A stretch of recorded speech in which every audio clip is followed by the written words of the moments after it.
Good afternoon. Welcome to Reason Speak, episode 1, Cults of Crazy. Might actually become episode 2, 3, 4, 5, and so on and so forth, and so on and so on. Also, Cults of Crazy, number 1, 2, 3, I don't know. My name is Sydney. On the internet, I like to be known as Ask an Atheist. I have been an atheist ever since I thought about dying. I was 9 years old at the time. My parents had never mentioned the word God to me in the house. Not that in the house. It was never spoken about. Religion was never practiced nor spoken about. Was essentially taboo, in my parents' house. So when I was 9 years old and I started thinking about death, I never took into account an afterlife. I just knew that you're dead, and I kept on thinking of how we just reach oblivion when we die, and it was kind of stunning to me at the time. Anyway, that was when I was 9, and I haven't changed my position at all. And it's taken me this long to find other people that thought the same or think the same, because for years I never met anybody who thought the same as I did. Everybody had some kind of God explanation, and no question of mine was ever answered satisfactorily. So to have this platform here on SecularTv is like a phenomenal opportunity to start changing the way the world works, the way the world thinks. Actually, no, to start the world thinking. I think that's what I want to do. I want to take a huge broom, and I want to sweep all the religions into the dustbin of history. Sweep them all, gone, and then carry on.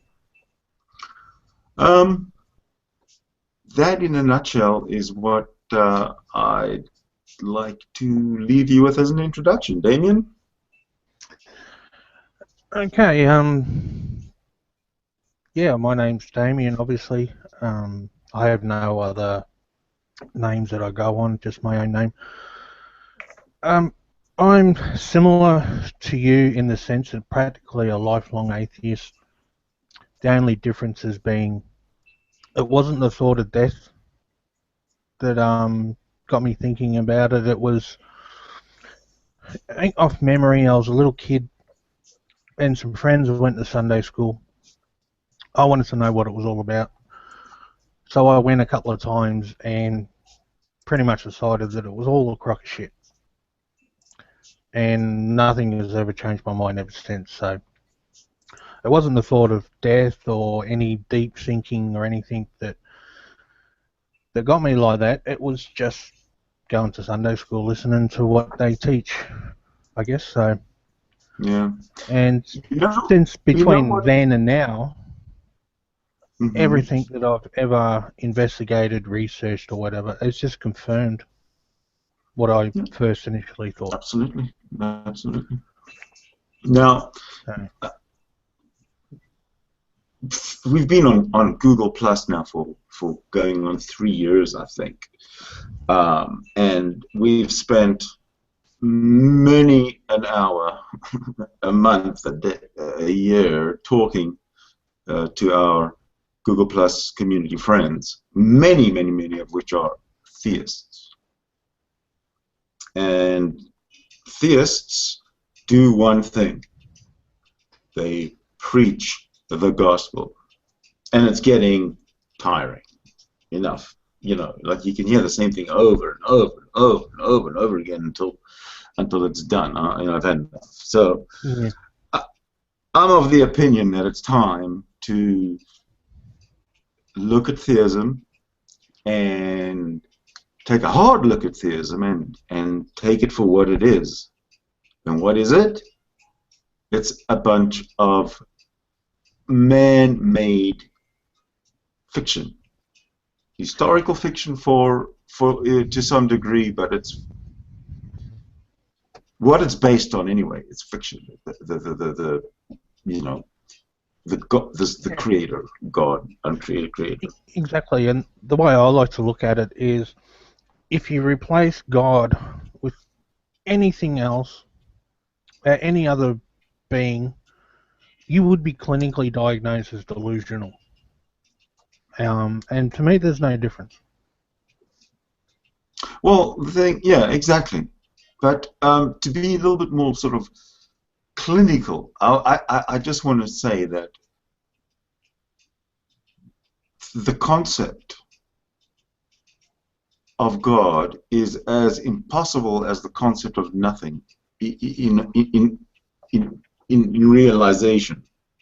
It doesn't. You can't realize. There's no such thing as nothing, in my opinion, that you can actually have as an entity or as in a reality. It's just a concept, nothing. And to me, and is the same with the God concept. It's in your mind. It's in those who want to talk about it, or those who want to believe it, or those who want to accept it, or whatever. It's in their mind. That's it. Nowhere else. What do you think?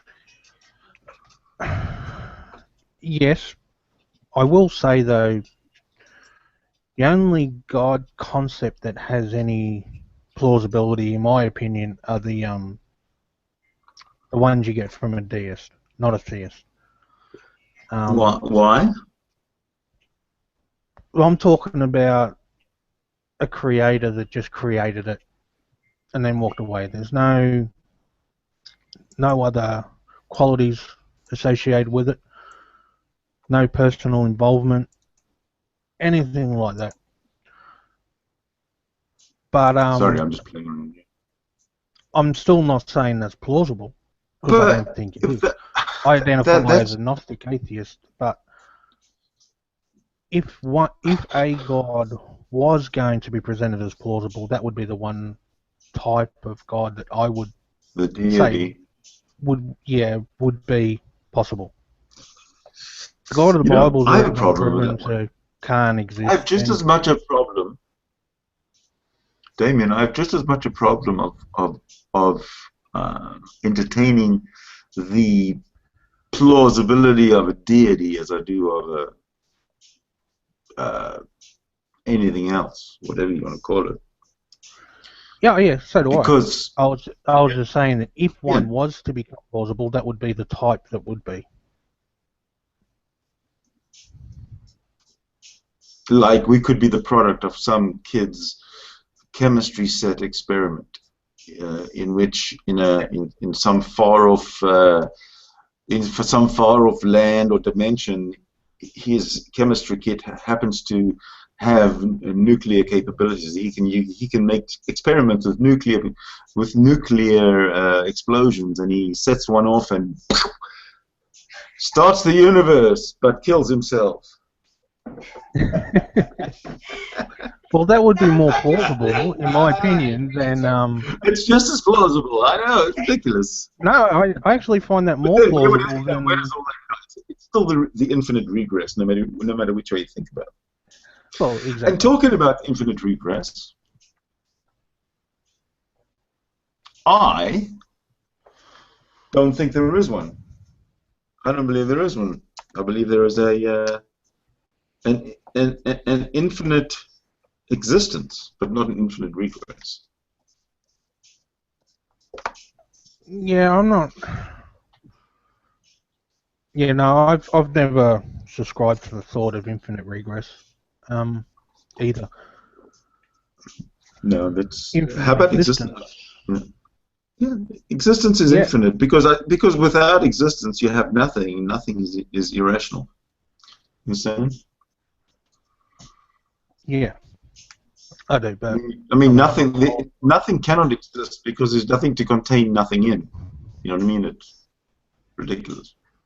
It's impossible. Yeah, I mean, the average person's definition of nothing can actually be weighed, telling you that there is actually something there. So, yeah, nothing doesn't exist in that sense. Yeah, I don't in the cosmological sense, let's say, Yeah. or in the extra cosmological environment, if there's such a thing. Well, yeah, however you want to term it, Well, but yeah, that's the sense I'm talking. It's ridiculous. So we have to take as a premise, as an axiom, that existence, in whatever form you want to call it, matter or energy, is infinite. There's no beginning. There's no reason asking. There's no point in someone saying to me, well, who started it? Who started existence? When the axiom is that existence is infinite. Doesn't need starting. No beginning, no end. Well, see and that's the exact question that I keep trying to tell theists, that they always asking the wrong questions. They always say, who did this? Or who created this? Or who started this? Why does the question have to be who? I always say that. I know. It's because of their reduced capacity to think. And if I had any power in this world, I would send everybody to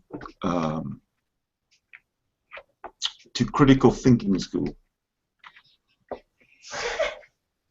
Yeah, that would be a good start. Yeah, everybody goes to critical thinking school, and then they walk out of there like deconverted, done. Yeah. Because none of these theists know how to think. They know how to preach nonsense. That's it. But they don't know how to think. No, and which comes down to critical thinking as well, and being skeptical, is they come across certain people in their lives and just take for granted what they say. You know, and I think that's a big flaw in their thinking process. I don't instinctively believe anybody. Never have. Well, I tell you something. That doesn't mean I discount what people say. Yeah. But I take on board what's been said and then look into it further, and it either turns out to be either true or false. Right. But if there's one way to make a theist fly off the handle, just fly off the handle, tell him that God is impossible, or her that God is impossible. Yes.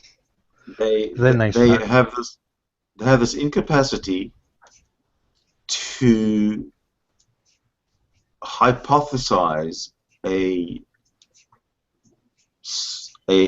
godless situation, and I think comes that's down to that slave master mentality. If they don't have a master in their life, all of a sudden they think they've got no purpose. Well, the thing is, then who's drummed into the head that life has a purpose? Because it doesn't, really. Religion drums that into their head. Well, what can be drummed in can be drummed out. I just longer than others. Yeah, you know, I just think we have to step up to the next level of and use our critical thinking, pass it along, and I think we have to make some serious effort to get through to these non-critical thinkers, these theists, that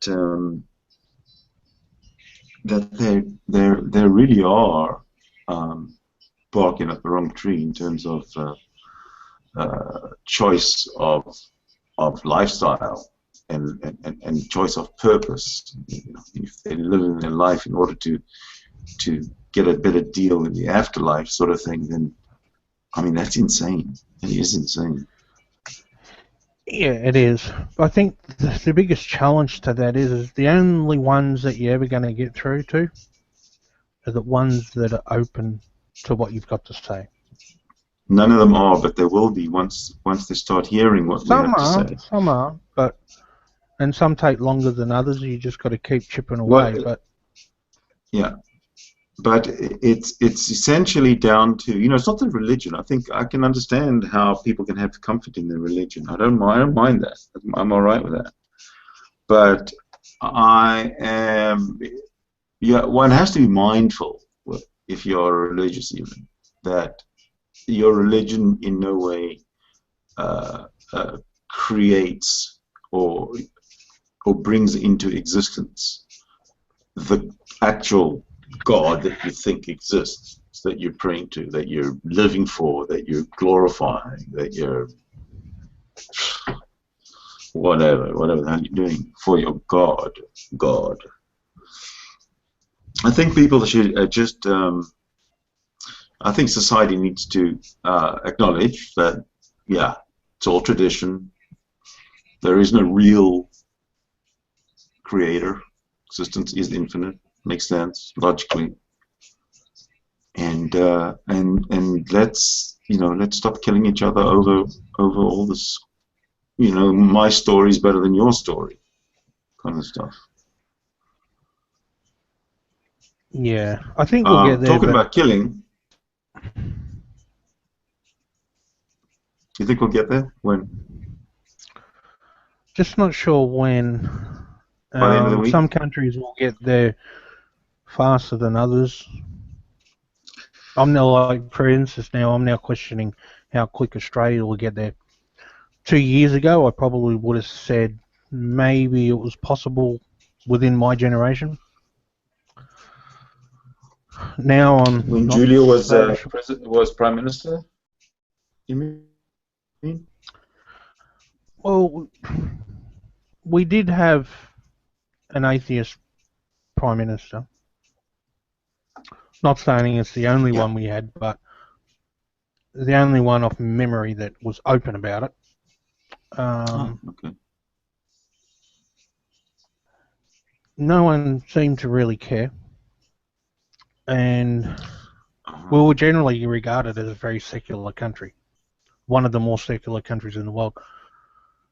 Now with our new Prime Minister... Well, so is Canada, but Canada is also, but we have a very evangelical Christian as Prime Minister. We do now too, and I think you'll find that your Prime Minister and our Prime Minister have become quite good friends, and that's probably a good reason as to. Well, of course, they go to Sunday Skype church together. Yeah. So, and the damage they're doing, I don't know if it can be undone within the next term of government, for example.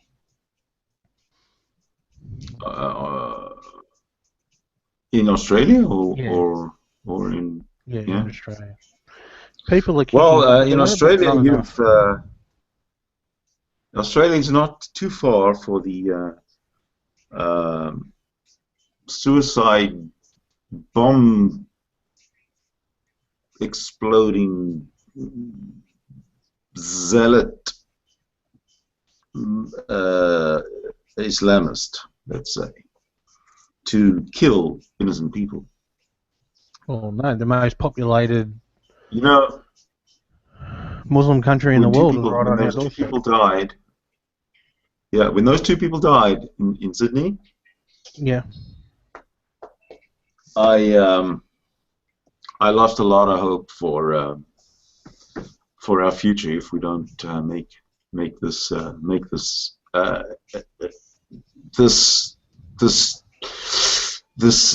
platform that we're on, this great opportunity that we have with this secular TV. We can really pump it out there that what's right. That you can't choose to believe in science, and you can't choose not to believe in science. Nonsense. You can't choose to believe in evolution or not to believe in evolution. well, we've got to get these into the kids' heads these days. That it's not that kind of a world. It's you know, the way it is, the way the universe is, and the way life is in general every single day has absolutely no. There being a God or not or no God has absolutely no effect, obviously. So you got to use your eyes and log your evidence, as it were. Yeah, and that has to be attacked at school level, I believe. And I think that's where our current government is doing the most damage. No. Well, yeah, eventually at school level, but you've got to get the people, the adults, have got to realize that they're embarrassing themselves. I don't know. I think that's. How could I put that? I think it's the. I think we can global get to some equivalent. adults, but the majority, I don't think so. So I think it's the next generation is who we have to get. Nah. Yes, we got actually the generation to influence is actually the generation that has never voted before that's going to be voting for the first time. I think I'm not sure about Canada, but that's what's happening here in Australia. I think that's the same thing that's happening in America, but not quite as a rapid pace as what's happening in Australia. I'm not sure about Canada, but I've got no reason to believe Canada would be any different. It's, you know, you look at all the 20 to 30-year-olds that go to school, go to churches today, and the numbers are much lower than 10 years ago. Exactly. Now, if you can take, say, a country like Pakistan and get all the 18 to 25-year-olds deconverted or de-bullshitized out of their nonsense and their brainwashing, and to think critically and to analyze, to have some critical analysis in their thinking, then we're off to a great start. If we get the youth of this planet to just kick out the religious, kick out the nonsense. The only way in countries like that I could see that happening is if there was enough authoritative figures in the country pushing that. Otherwise, their environment is set to not allow that to work. Yeah, well, we might actually find ourselves in a position, and when I say we, I mean loosely the West, you know. Yeah. We might find ourselves in a position where, because we're such nice guys, we are starting to get outnumbered by people in our own country who are against our Constitution of liberty and the pursuit of happiness, which should be a global constitution, you know, not just America's. It should be everybody's. It's mine for sure. Life, liberty, and the pursuit of happiness is a beautiful way of putting it. I love it, and I think everybody has an inalienable right to that on this planet. Exactly. But when I think it's very selfish if people say no. If people say no, some people should get more than others by virtue of whatever. Yeah, I know, and that purely comes down to religion. All these people that want to argue that so-and-so doesn't deserve this right or that right or whatever, ask them to make an argument that does not include their religion or their religious doctrine. They can't make one, and they don't make one. That's why I think it's time to stop asking those questions. It's time just to move on. Don't even entertain these theists anymore with their nonsense. You know, if they want to go and argue amongst themselves. That would be an ideal situation. Unfortunately, when when there's enough of them in governments and controlling governments, we have to confront them. Well, that's what I'm saying. First, getting back to getting the younger generation, the voting generation, and they usually outnumber the older generation. There's a lot of youth that vote in that are eligible to vote in democratic countries, and for some reason or other, they consider voting. Most people have always considered voting a useless adventure, useless venture, a waste of time or whatever. And it is if you treat it that way. But if you all pitch in and do your thing, put your vote in, then the government will look a lot different than what it looks like now, right? Because you just won't have only church-going people voting for the government. You'll have everybody voting for the government. So democracy can only work if it's practiced correctly. Yes, true. But then you have the problem, I believe what happened here in Australia was before our last election, our then opposition, who's now the Prime Minister, nobody was happy with the current government, so a lot of people thought it was a walk-in for the opposition to win the election. They ended up winning it, not as the walk-in that was expected, but they won, and that's all that matters. I kept arguing with many friends and that do not vote for the opposition. I don't care what their policies are. Look at how religious they are. That should be reason enough to not vote for them. And too many people were just apathetic about it, thinking religion's never an issue in this country. Well, now it is. They voted for him. He got in. And now religion's back as a main issue in this country, when it didn't have to be. So you got to tackle that as well. There's so many people out there that don't look at it like that. They don't look at the big picture. They only look at, in regards to the election I was just talking about. They weren't looking at his whole personality, his background outside of politics. They were only looking at his politics. And that's why they voted for him. I kept trying to tell them, look beyond that. I actually don't care about his politics. I care the fact that how religious he is. And that will override his policies. And that's exactly what's ended up happening. And now many of these same people that voted for him are now regretting it. And I just feel like just throwing my arms up in the air and said, you wouldn't listen. So you've got to change that mentality as well.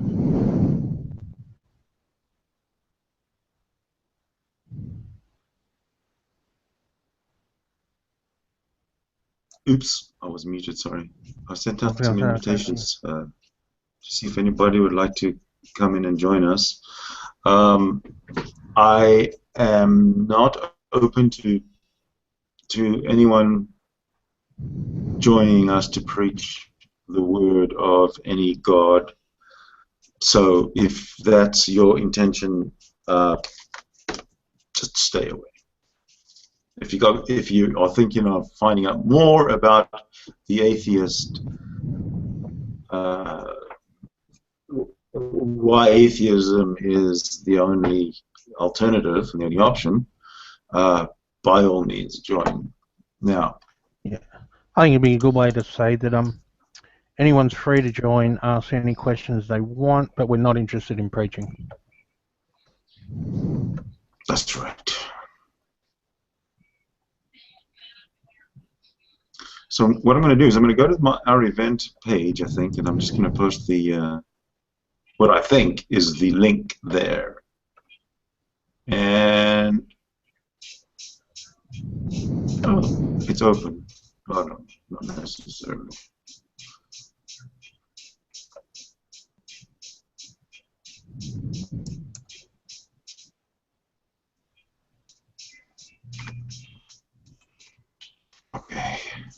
Yeah, I'll leave that to you. There. I don't know. Yeah, okay, it's up in the event page now, so we can set up for people, for anyone who wants to join us and contribute something. Yeah, I think that's the best way. We can talk to each other for hours and hours on end. If it's only ever a conversation between you That's and right. me, I don't think we're going to achieve anything. Also, we've got to think of which direction we want to take the show. Because this is episode number 1, and we must actually decide whether we, do we want to honestly leave theism behind us, which is goodbye. It's like it's not worth the paper it's written on, and carry on with. Yeah, that's my ultimate goal too. I think that's what we'll do. We're going to show the minority. We're going to show the majority. The majority, they all say, oh, most of the world believes in God, therefore, if most of the world believes in God, how can they be wrong, right? Well, I laugh at that statement because they fail to. I laugh at that statement that, oh, majority of the world believes, but what they don't say is everyone who has a belief is in the minority because there's more people that disagree with them than there are that agree. Well, this is true, yeah. But with the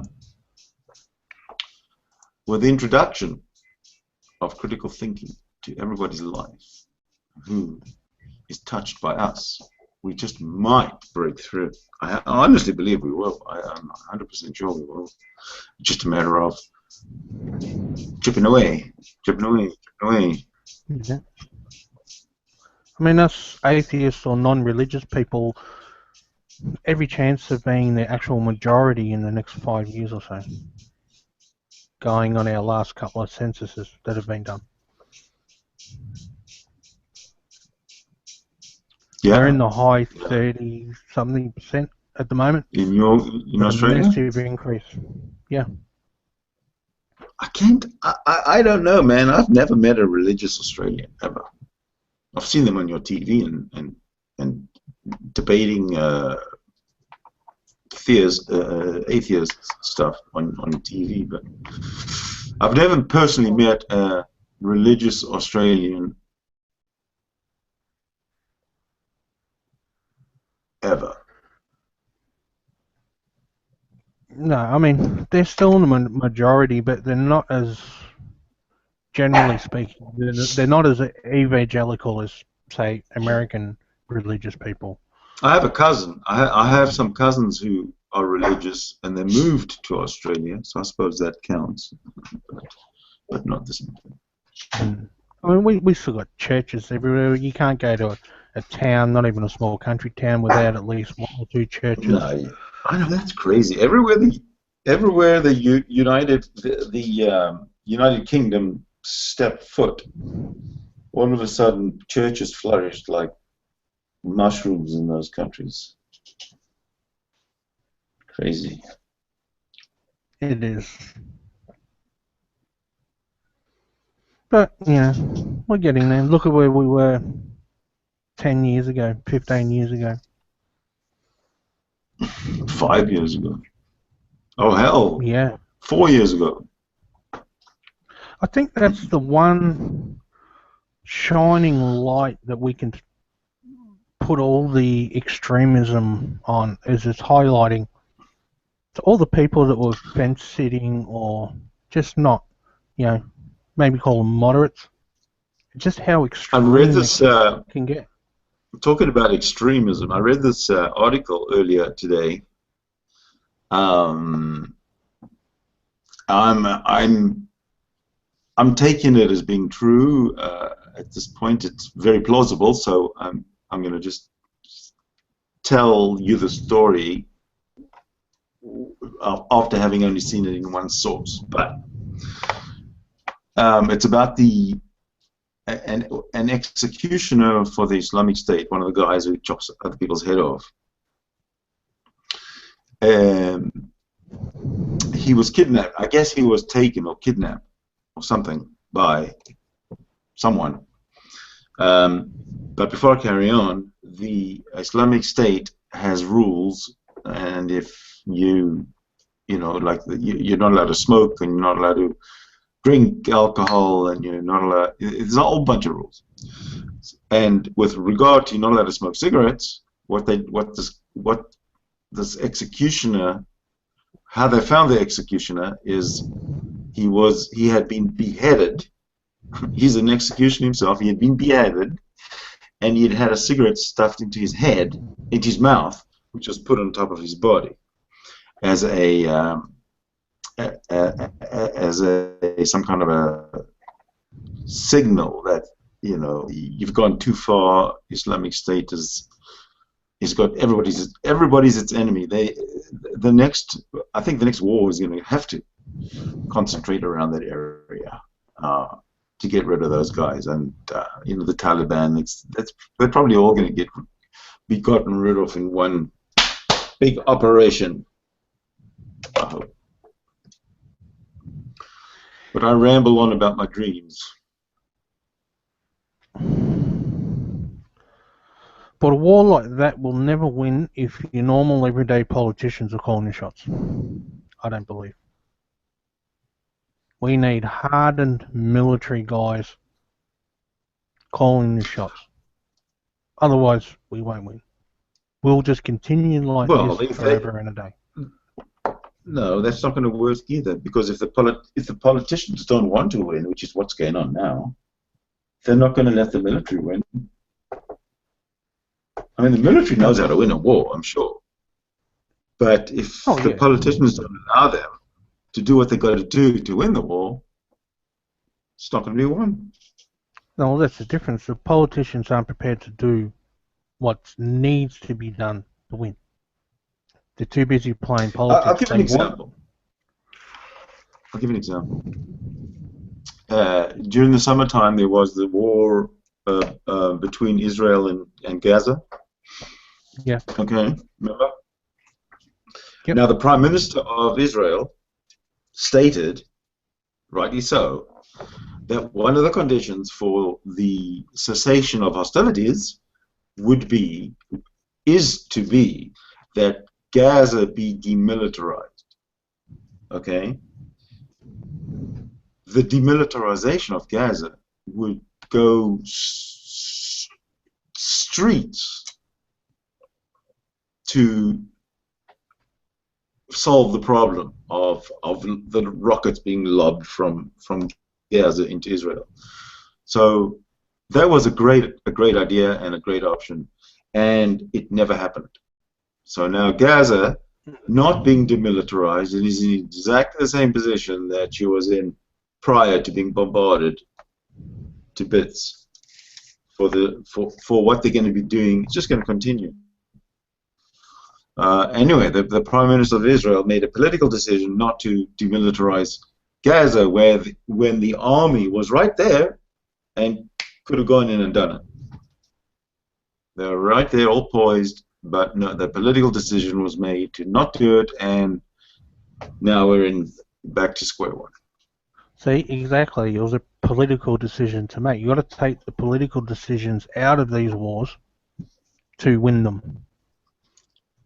Which was my meaning behind what I said before.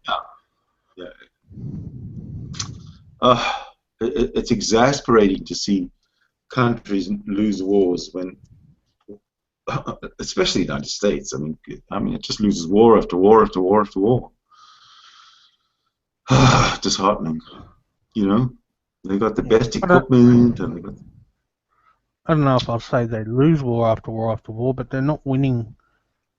And well, not winning is called losing. Achieving the ultimate goals on what they initially set out to do. In the First World War, do you think that do you think the Allies won the First World War? I'm sorry, I missed that. I don't really know that much about it, but if the Allies had really won the First World War correctly, won it, beaten the enemy, why would there have been a Second World War? Well, No, there started out wouldn't have been a different. Second World War. Yeah, it's been doing this Yeah. called it. And if Well, if you want to say that they didn't follow through in the with Second certain World War, things, and you've got a case to argue. correct, yeah, they didn't. And in the Second World War, the same thing. They didn't follow through with. I mean, they let the Russians into Eastern Europe. They shouldn't have done that. It's such a pain. Well, Russia wasn't our enemy in the You Second put in World every War. single Russia was our transaction, ally. you're just gonna have that result. Yes, Russia became Russia enemy was. and Yeah, I know, but the I understand it, but the Western Allies stopped at a certain river so that the Russians could sort of advance up to that river. But that's what allies do. Winston Churchill knew what was coming. That Stalin wasn't playing ball at the end of the war. He knew that. Which banking screen? Yeah, which comes back to politics, though, doesn't it? You want me to hit Of course. sign in info? Always, it's always I politics. did that, and that's where I got that. I was going to that's ask what the you. Cold War was. Let me ask you something about politics. What is your opinion on the political decision to drop the 2 atom bombs onto Japan in 1945? Through the, yeah. I've got no problem I with it. double checked with your I think it was either that, either do that and end the war yeah. almost And then immediately, which is what happened after the second bomb was dropped, or Well, I risk was updating, like going you said, for updating the sign-in info. many And then more I was like, months, well, was possibly that your years, password? with No, I many actually more their site URL. tens of thousands, up to millions more dead. But I don't know why, it's just the visas. And I think that was the I don't know if So you've heard this, but I heard this recently, and I just don't know how true it is. But I heard that there was a warning given by the United States that the bomb was going to be dropped, so it wasn't like a total surprise. And people, I am assuming. I believe that to be true.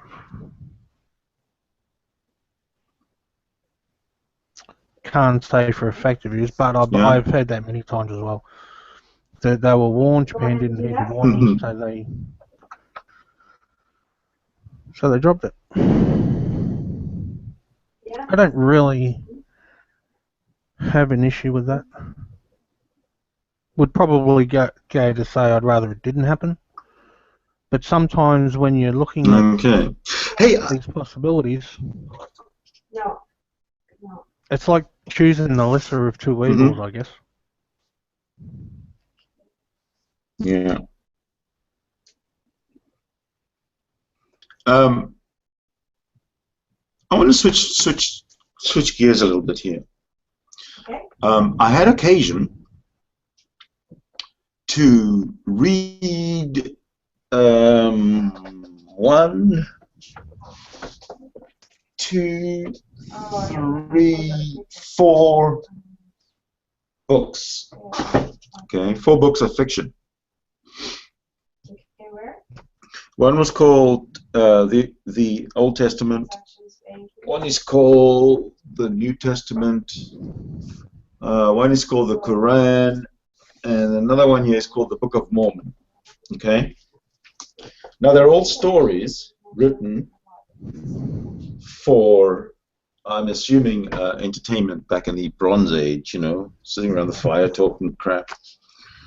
What do you talk about when you're 2,000 years ago? Anyway, so anyway, I read all these stories, and as far as plausibility of the story, you know, they're all fiction, so they have the same plausibility.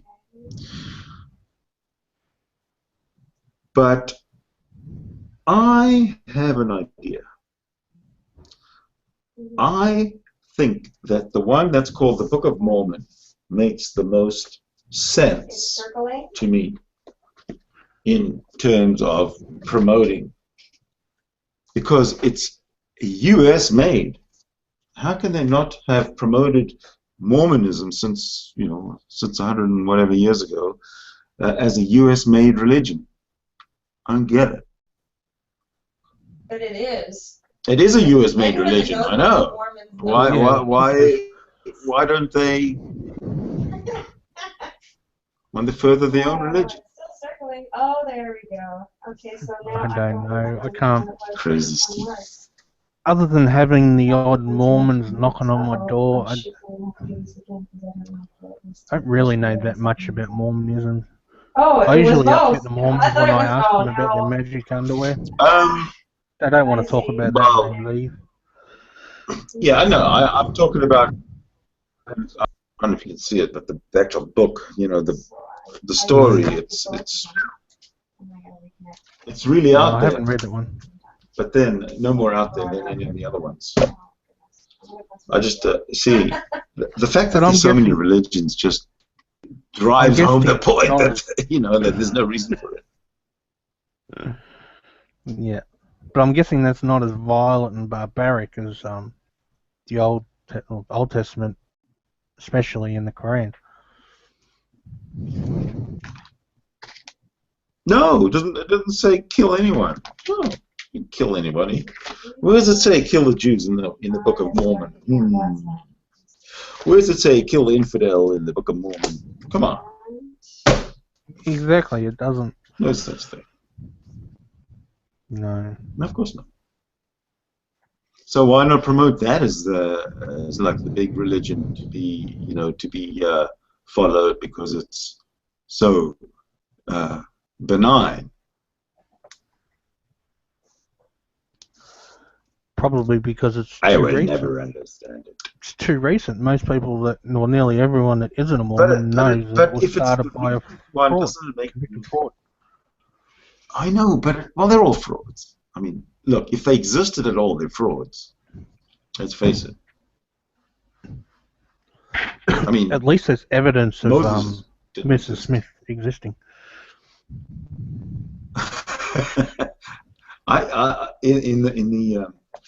In the front of this Book of Mormon. What's that? There's New York court documents verifying his existence. I know. Plus, I've got testimony of 8 witnesses. Testimony of 8 witnesses who saw the plates that Joseph Smith used to translate those. To translate the. I didn't think he let anyone see them. So there you go. I just like that. Hooray! Yes, hooray. Okay. Oh, I thought he had them hidden from them. Hidden by towel. Okay, let me read it to you. This is how we know that Mormonism is true. Okay. The testimony of 8 witnesses.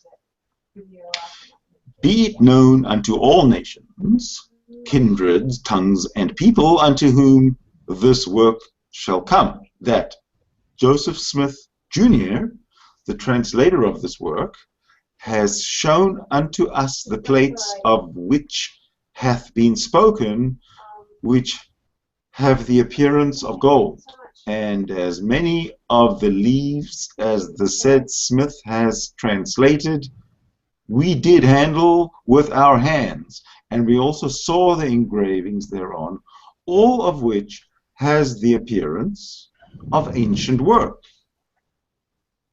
and of curious workmanship. And this we bear record with words of sober, said Smith has shown,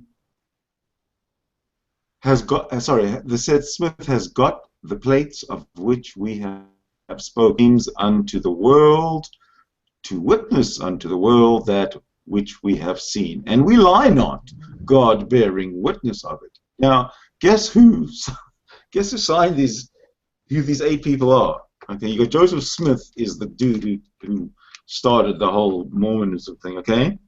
We've got a Joseph Smith Sr.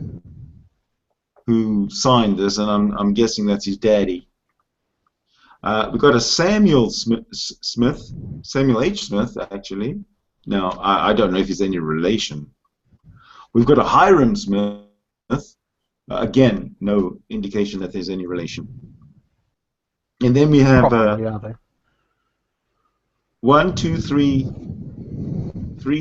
4 gentlemen, sorry, with his last name, the last name of Whitmer. They're all the same. So now I can tell you that it's in this Book of Mormon that the plates and the golden leaves are real.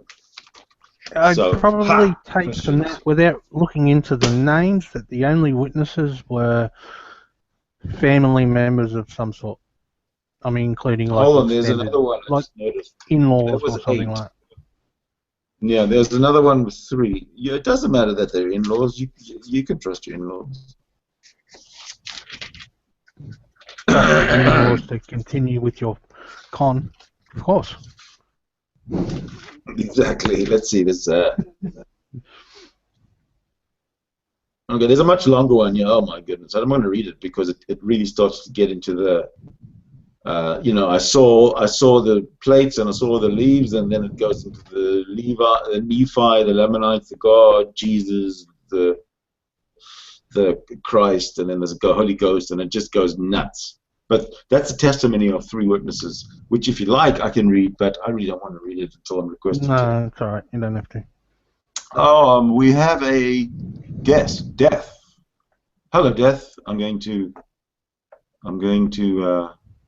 take a chance and let you in. Death. Love it. Hi. You're muted, but you are alive. Yep. How you doing, man? Yeah. All right. Yourself? Oh, we're great. We're great. I'm great. I'm not talking. I'm going to talk to myself. What's up? Yeah, no, all good. Nothing. I just saw your invite when you joined. Oh, okay, cool. Have you been listening or watching it up to now, or not? No, just check my Google Plus. I'm like, oh, let's join this, see if I can, see what's going on. Right. Okay. Let me ask you a question then. All right. When, in your opinion, how long will it be before religion is actually swept out of the way? What do you mean by swept out of the way? Irrelevant? Swept out of politics and swept out of general society in terms of having any say in anything, carrying any weight. Well, either there's one of 2 options. Either there's always going to be a new religion coming out, and they're going to believe in that, and that's going to go on forever. Or people just decide, hey, we don't need to worship a man in the sky and just, give up. So it's either never or in, I don't know, maybe in a century? So in your lifetime then? Maybe. Yeah. I think it's because possible you sound like you might be alive in countries or certain areas. In 80 years from now, a century from now, why not? Yeah. So what are you going to do to help this happen? Are you going to are you going to sit back and just watch religion die somehow, or are you going to encourage it to die? I'd just be on the sideline, coming in and out of. I wouldn't really be like one of the big promoters of like killing off religion, but I'd just be there like, you know what, if religion just wants to die. Well, I don't say killing it like like dead. It's look, it belongs on the shelves of mythology in the library, and that's where we want to put it. Basically, that's it. Oh. Literature, mythology, all sorts of cool fictional stuff. All right. So, well, using that line of basis, probably in the next, maybe possibly century, because that's what we did with the Greeks. We just chalked it up as to mythology, and maybe someday we'll look at it as like, yeah, people believed in this god that sent the sun down. Right. Yeah. But what we want to do, because we're on secular TV and we want to come, we're not here just to sort of join the fray. We're here to lead the crowd out. We're here to lead society away from theism and towards secularism. Get religion out of governments. Get religion out of education. Get religion out of... Well, just get religion out of town, basically. Well, yeah, it shouldn't. Religion doesn't belong in schools or government. But yes, no, it doesn't belong in schools or government. No. However, it should be, chalked up as mythology. Oh, and sorry for cutting you off. Yeah, I think the first step no, is that's we need okay. to That's fine. out of schools. I don't think we'll ever get it out of government unless it's out of schools first. Yeah.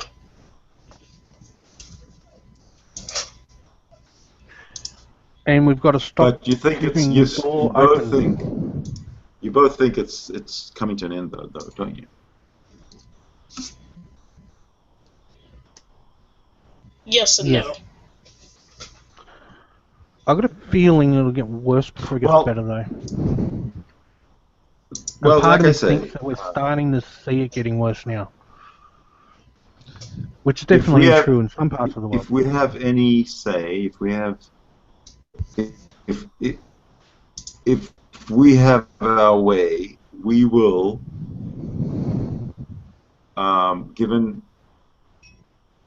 we will have influenced a vast majority of the theists who watch us, who talk about us, who join us. I think it's going to be a beautiful thing to see. The exodus of the monotheists towards, or the exodus of the monotheists away from their religion. Gonna love it. And we need them to be the majority people watching things like this. We need the Well, the thing majority to is- be theists. Otherwise, we're just, to coin one of their own terms, preaching to the choir. And True. nothing ever gets achieved by doing that. Okay. I agree with you. That's why these things are not only live on air, but they're archived for future watching. Now, I'm not saying that this particular episode is going to convince anybody, who he's either watching now or will watch in the future. I can't say it will, but over time, as we get better at spreading our message and sharing our critical thinking skills and getting through to people who refuse to open up their minds, I think it'll pay off in the end, and I can't see any other way, actually. And I'm looking forward to that day. That's right. And it's just working out ways to get through to each and every one. Yeah. So, different tactics for different people. Absolutely. Now, I'd like to just touch upon the format of this show a little bit and see what you think for next week. And sort of get a feeling from somebody else if there's a different direction, or help somebody give me a suggestion or feedback.